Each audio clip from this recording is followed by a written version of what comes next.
आज के दिन नॉर्थ इंडिया में फार्मिंग की क्या इकोनॉमिक वायबिलिटी है, इसे हम एक रियल लाइफ एग्जांपल से समझते हैं। मेरे परिवार में, रिश्तेदारों में अभी भी बहुत से लोग खेती करते हैं। तो ये जो एग्जांपल मैं आपको दिखाऊंगा, ये मेरे चाचा द्वारा दी गई जानकारी से तैयार किया गया है। मैंने उनसे डिटेल में बात करके समझा कि एग्जैक्टली किस किस चीज का क्या क्या खर्चा आता है और उन्हें कितना मुनाफा मिल पाता है। ये पूरी एक्सेल फाइल कैलकुलेशंस के साथ आप सामने स्क्रीन पर देख सकते हैं। ये दिखाती है हरियाणा में आज के दिन मिलेट की खेती यानी बाजरे की खेती की क्या इकोनॉमिक वायबिलिटी है। ये दूसरा जो आप चार्ट देख रहे हैं, इसमें बेसिकली चीजें दो हिस्सों में डिवाइडेड है। लेफ्ट साइड में अगर आप खेती को बिजनेस की तरह करते हैं, यानी कि आप जमीन रेंट पर लेते हैं और लोगों को हायर करते हैं अपने खेत में काम करने के लिए, ऐसे केस में जो सबसे बड़ा खर्चा आपको आएगा वो है मैन पावर का 57%, ट्रैक्टर रेंट 7% और जमीन का किराया 31%। इस केस में प्रति एकड़ आपको लगभग 20,000 रुपए का नुकसान होगा। तो ये बिजनेस मॉडल फेल है।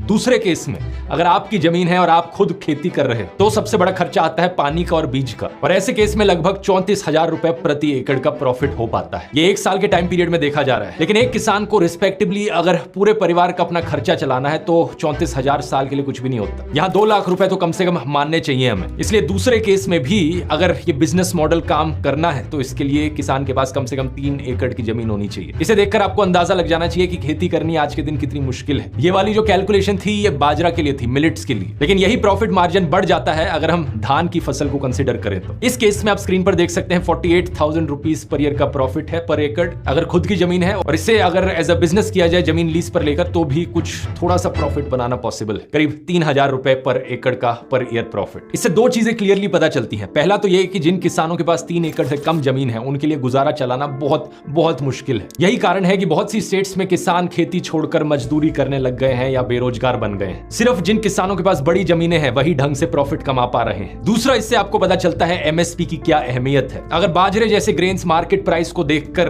प्रॉफिटेबल नहीं हो पाएंगे तो किसान बाजरे को उगाएंगे ही नहीं। सिर्फ उन्हीं ग्रेन्स को ज्यादा प्रेफरेंस दी जाएगी जहां से ज्यादा प्रॉफिट मिल रहा है, और इससे एनवायरमेंट पर नुकसान होगा, ज्यादा पानी का इस्तेमाल करना पड़ेगा और हेल्थ पर भी नुकसान होगा, क्योंकि बाजरे जैसे अनाज एक्चुअली में हेल्थ के लिए ज्यादा बेटर होते हैं चावल और व्हीट से अगर कंपेयर किया जाए।